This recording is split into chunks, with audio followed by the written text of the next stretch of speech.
Você está ouvindo Bastidores do Poder, na Rádio Bandeirantes.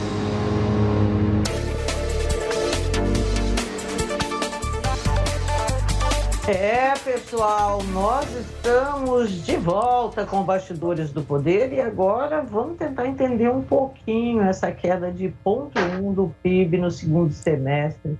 A gente tem conosco a economista Fernanda Montano. Bom dia, Fernando. Olha, eu e a Rose chegamos aqui para fazer o programa assim, falando, que notícia mais, triste para começar assim. Mas muito bom dia. Seja bem-vinda. Bom dia, Zezé, bom dia, Rose. É um prazer estar aqui. Fernando, o que significa essa retração desse PIB para o Brasil? Bom, a gente vê então praticamente aí uma estabilidade, mas sim uma retração de 0,1% na comparação ao trimestre anterior, tá? Então, para a gente, o grande desenrolar hoje da economia tem sido o processo de vacinação, tá? Então, no segundo trimestre, a gente observou que não foi na mesma velocidade que a gente esperava e setores como, por exemplo, de serviços, tá? Que corresponde aí uma grande parcela da atividade econômica no país, não avançou como a gente esperava.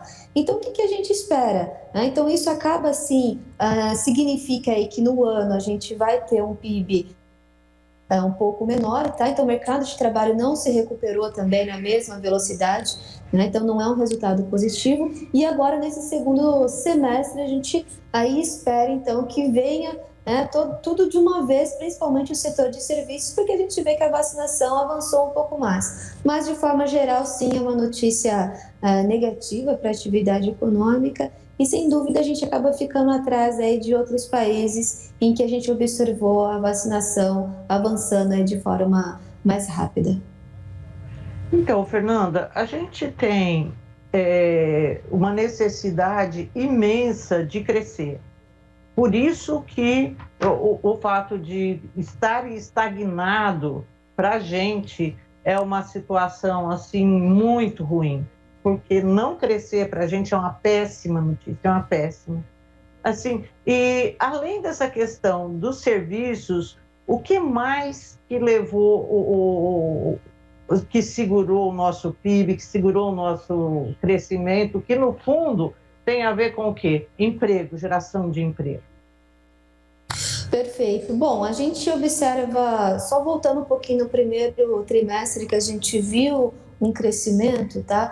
Então, assim, a gente tinha um cenário que, por um lado, taxas de juros no menor patamar já visto na história desse país. E isso acaba influenciando de forma positiva os investimentos privados, tá? Então, o PIB, ele é também feito aí pelos investimentos, que as empresas fazem, quando a gente está falando assim por uma ótica mais privada. Tá? Por um outro lado, a gente vê que pela parte do governo, hoje a gente está aí com toda essa questão de austeridade fiscal, controle das contas públicas, então assim, não tem muita margem para o governo estar colocando mais dinheiro na economia, tá? Então assim, o que a gente observou nesse segundo trimestre e que acabou aí contribuindo para esse, enfim, não houve crescimento, né? Por um lado, então a gente vê o investimento privado caindo, tá? Taxas de juros começam a subir em março, tá? Então, isso acaba deixando o custo do crédito mais caro, então empresas não investem. E outros setores que a gente viu crescendo no primeiro tri, como, por exemplo, construção civil, acabou ali ficando estável.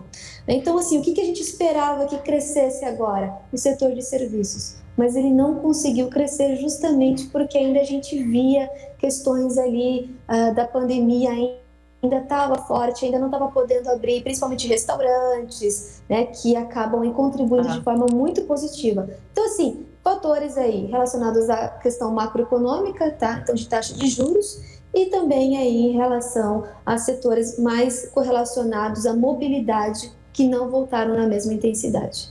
Agora, Fernanda,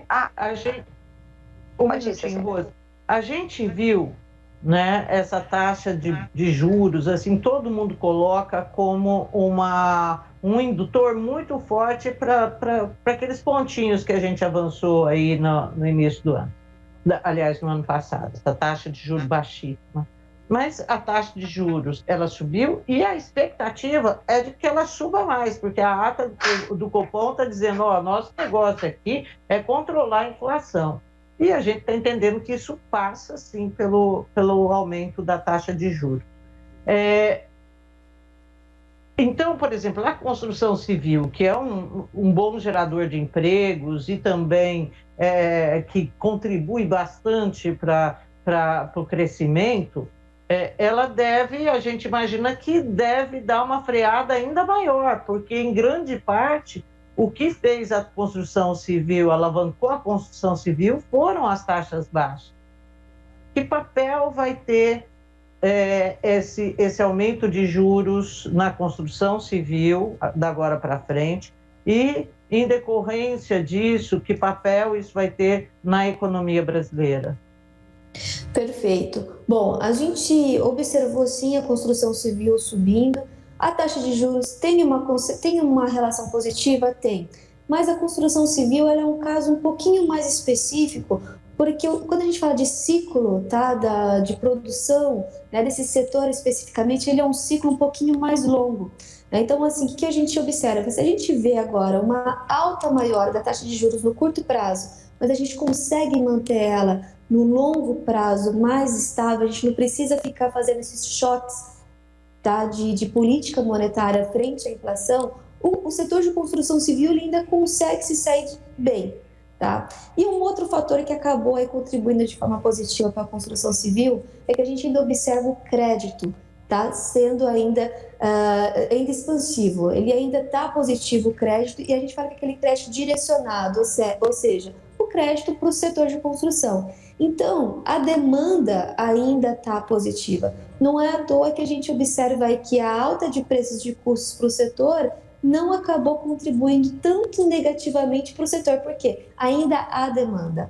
Né? Então, assim, enquanto a gente observar ainda esse crédito direcionado, ou melhor, subsidiado, tá, para esse setor, a gente ainda vai observar, sim, a construção civil positiva. Mas aí a questão é, por que no segundo trimestre a gente vê uma estabilidade? Porque a gente tem um ambiente de incerteza. Né? Inclusive, a gente tem um indicador aqui, é um indicador proprietário aqui do TC, que a gente mede qual que é a incerteza da economia. E o segundo trimestre a incerteza aumentou muito, né? Porque a gente não sabia que simplesmente se a vacinação ela ia conseguir avançar de forma positiva ou não. Então, assim, quando a gente tem esse ambiente de incerteza, a produção ela dá uma freada. Né? Então, o consumo segura também. Fernanda, em relação a essas incertezas, qual que é o efeito dessa instabilidade política, dessa guerra entre o presidente e o STF, quais são os efeitos que isso provoca na economia e como dá para a gente poder dimensionar se esse efeito político também influenciou negativamente no crescimento desse PIB ou na retração do PIB? Com certeza influencia, tá? Então, um ambiente de incerteza gera menos credibilidade para as instituições, principalmente. Né? Então, quando a gente está falando de Banco Central, né, dentre outras, a gente tem uma credibilidade menor. Né? Então, o que acontece? Por exemplo, fluxo fluxo financeiro que vem de fora, né, para ele entrar no Brasil, pode ser através de investimento estrangeiro direto, pode ser através do mercado de capitais na Bolsa. Para ele entrar aqui, ele fala assim, bom, a incerteza está muito alta, então eu vou pedir um prêmio, né, que a gente pega através da taxa de juros maior. Então, essas instabilidades, a gente paga isso, né, precisando aumentar o preço do nosso dinheiro, que a gente faz isso através da taxa de juros, tá, por causa dessas questões. Então, sim, é uma questão política, mas influencia negativamente o Brasil como um todo. E eu acredito que sim, isso tem pesado para a nossa atividade econômica avançar mais. Fernanda, a gente teve na semana, eu não sei mais se foi na semana passada, essa semana, o Supremo Tribunal Federal aí confirmando a autonomia do Banco Central. Isso tem algum impacto na leitura que os investidores fazem do Brasil? Com certeza.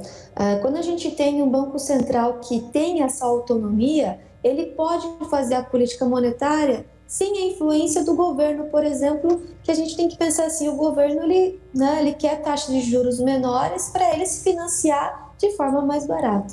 né? Então, e o Banco Central, ele tem o seu compromisso com a manutenção do poder de compra, ou seja, com a inflação, né? Então, se a inflação está mais alta, ele vai aumentar os juros. Entretanto, isso para o governo é ruim. Então, se a gente tem uma autonomia do nosso Banco Central, o Banco Central consegue fazer a política monetária sem essa interferência indireta, claro, né, do governo, que a gente, né, pode chamar de uma dominância fiscal, ou seja, o governo não quer que aumente muito os juros. Então, assim, isso é positivo para os investidores, porque isso aumenta a credibilidade da nossa autarquia monetária, tá, que consegue agir com independência sem interferências políticas. Ok, tá joia. Bom, Fernanda, quero te agradecer muito por ter topado entrar aqui com a gente, ainda mais assim no supetão. Muito obrigada e um bom dia para você. Obrigada, Foi um prazer Fernanda. estar aqui com vocês e fico à disposição.